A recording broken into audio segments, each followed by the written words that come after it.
Dans les genres de jeux où un personnage est au centre de l'action et du récit, on dit souvent qu'il est difficile de réussir à créer un héros fort et charismatique, et du même coup mémorable.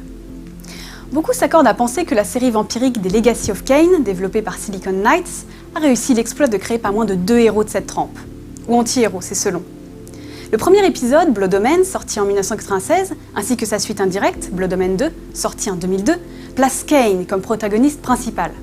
Le personnage de Raziel passe au centre de l'action en 1999, dans le deuxième épisode de la série, Soul River, et dans Soul River 2, sorti en 2001.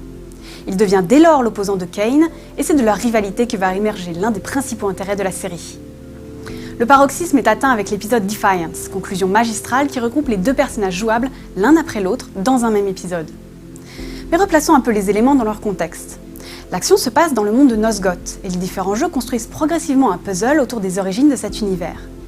Cela commence avec une race angélique nommée les Célestes qui menèrent une guerre féroce contre la race des Ildens.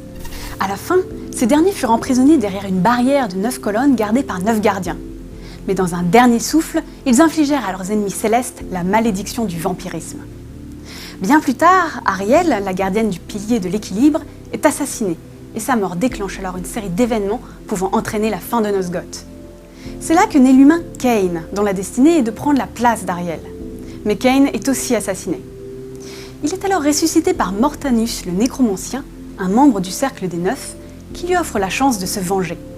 C'est ainsi que commence le voyage de Kain, devenu vampire. Après avoir pris le contrôle de Nosgoth par le sang, Kain fait ressusciter 6 martyrs humains d'une guilde de chasseurs de vampires afin de les transformer en ses lieutenants. Parmi eux se trouve Raziel, qui renaît alors sous la forme de suceur de sang. Un millénaire s'écoule et des ailes commencent à se former sur le dos de Raziel. Kain, empreint de jalousie, les lui arrache et le jette dans l'abysse. Des siècles plus tard, Raziel est lui aussi ressuscité en tant que dévoreur d'âmes, et c'est à son tour de se venger au travers des épisodes Soul River.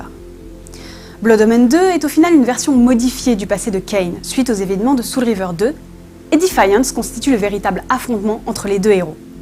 Durant la phase de développement du premier Soul River, de nombreux éléments du scénario original ont été supprimés, principalement par manque de temps. Malgré ça, à une période où les jeux de plateforme se résumaient au seul Tomb Raider, son scénario poussé, ajouté à ses phases de combat plus intenses, ont permis à Soul River d'être perçu comme une mini-révolution.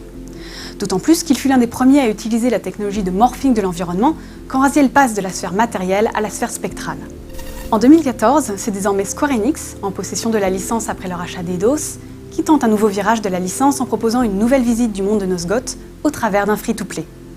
Espérons désormais que la rivalité entre humains et vampires soit aussi intéressante que ne l'était la rivalité entre Kain et Raziel.